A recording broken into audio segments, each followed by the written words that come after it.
नीलगिरी घाटी के ऊपर स्थित स्कूल और उसके पास खड़ा भूतिया महल हमेशा से ही विद्यार्थियों के लिए एक रहस्य और डर का विषय रहा था। इस स्कूल की एक छात्रा रिया और उसके दो दोस्त राहुल और मेघा ने इस महल की सच्चाई जानने का फैसला किया। तीनों ने मिलकर तय किया कि वे महल के अंदर जाकर पता लगाएंगे कि क्या वाकई में वहां भूत प्रेत का वास है या यह सब महज अफवाह है। एक शाम जब सूरज ढल चुका था और चारों तरफ अंधेरा पसर चुका था, वे तीनों हिम्मत जुटाकर उस महल की ओर बढ़े। महल का प्रवेश द्वार बंद था, लेकिन थोड़ी मेहनत के बाद वे उसे खोलने में सफल हो गए। अंदर का माहौल बेहद डरावना था। दीवारों पर खून के धब्बे, फर्श पर धूल की मोटी परत और हवा में अजीब सी घुटन ने उनके रोंगटे खड़े कर दिए। जैसे ही वे अंदर घुसे, उन्हें अचानक से किसी के चीखने की आवाज सुनाई दी, लेकिन वे इसे एक मजाक समझकर आगे बढ़ते रहे। महल के अंदर वे एक पुरानी और भारी दरवाजे के सामने पहुंचे। रिया ने दरवाजे को खोलते हुए कहा, शायद यही वह दरवाजा है जिसके पीछे का रहस्य हमें जानना है। दरवाजा खुलते ही उनके सामने एक विशाल पुस्तकालय था। पुस्तकालय में कई पुरानी किताबें थीं जो देखने में बेहद रहस्यमयी और जादुई प्रतीत हो रही थीं। उत्सुकता में तीनों ने उन किताबों को पढ़ना शुरू कर दिया। किताबों में लिखी बातों से उन्हें पता चला कि इस महल में किसी समय में कुछ अत्याधुनिक और अज्ञात शक्तियों पर शोध किया जाता था।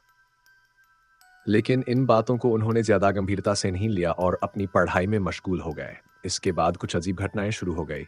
स्कूल में अचानक से अनचाहे हादसे होने लगे। विद्यार्थी और शिक्षक अजीबोगरीब परिस्थितियों का सामना करने लगे। कभी कभी बिना कारण कोई रोने लगता तो कभी कोई चीज अपने आप हवा में उछलने लगती। ये सब देखकर रिया, राहुल और मेघा को एहसास हुआ कि शायद इन किताबों में लिखी बातों के कारण हो रहा है। अब वे तीनों इस समस्या का हल निकालने के लिए महल की ओर लौटे। इस बार वे सीधा उस रहस्यमयी दरवाजे की ओर बढ़े जहां उन्हें पहले किताबें मिली थीं।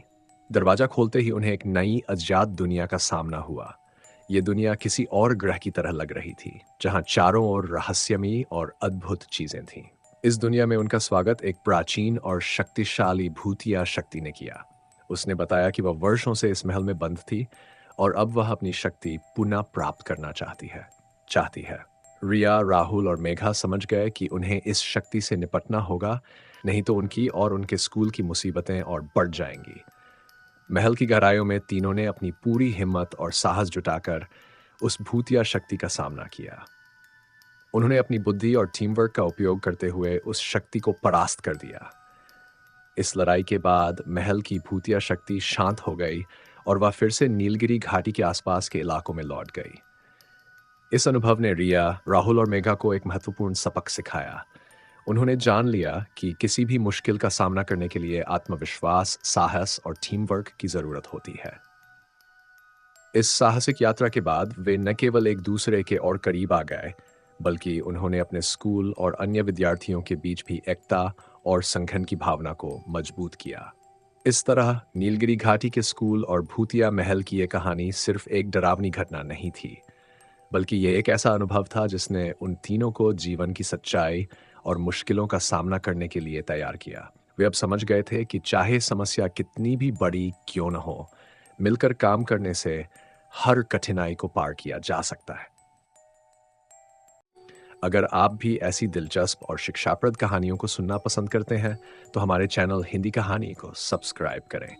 यहाँ आपको मिलेगी हर दिन नई और रोचक कहानियाँ जो न केवल मनोरंजन करेंगी, बल्कि महत्वपूर्ण संदेश भी देंगी। हमारे चैनल को सब्सक्राइब करने के लिए नीचे दिए गए बटन पर क्लिक करें और कहानी की दुनिया में खो जाएं।